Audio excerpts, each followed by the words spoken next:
David, you also write about the different styles. You compare President George W. Bush to President Obama and how they handle foreign policy.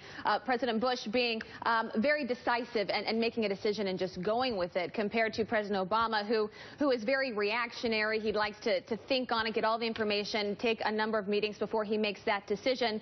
And oftentimes the situation has evolved from that point. How have those two different styles impacted where we are today? Well, I think there's an irony in this. You know, Bush and the team in the wake of 9/11 first reacted much as any other president would, but then by moving into Iraq, arguably overreacted by doing some of the things we did with the Patriot Act, or by doing some of the other things that we did to wage this war on terror. Were seen to overreact, and the signature move of that whole period was a war in Iraq. Obama was elected to go in the other direction, has gone, I think, effectively too far in the other direction, is underreacting. That has caused new threats to rise, and the signature of that looks like it's going to be a war in Iraq. So that's a kind of a tragic irony. Yeah. David, it is another fascinating and really interesting and important book for you. Very well written. Thank you for this book. Everybody should read this if they want to understand where we are in terms of America right now. And you talk about we're in this era of fear that began on 9/11, and we see this infecting every department in America and the way that we deal with ISIS, the way we deal with Ebola and immigration and even the NSA. Fear is cloaking everything that we do in this country. But you also write, the actions of Bush and Obama may have planted the seeds for the beginning of the end of the age of fear. Where do you see that, sir?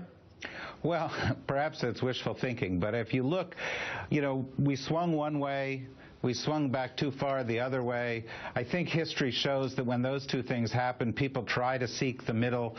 You look at 2016, who are the leading candidates right now? Hillary Clinton, Mitt Romney, perhaps Jeb Bush.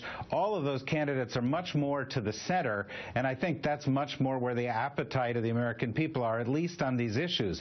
They want America to lead. They want it to do with a positive agenda going forward. They don't want this kind of overreaction, but they also don't want an America that's sitting on its hands letting problems get worse overseas. We've seen both of the extremes. I think now they want effective leadership from the center.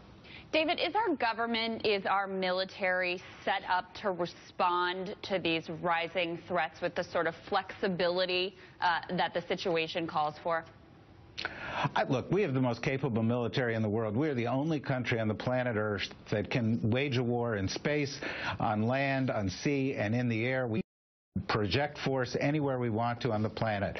The military is exhausted from the past decade, but the capability of that military still remains much greater than anybody has anywhere else.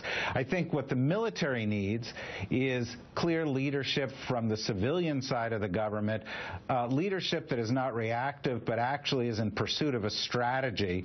And I think what we've seen over the course of the past several years has been more reactive. We see a crisis, we respond to it. We see potential bad press, we respond to it.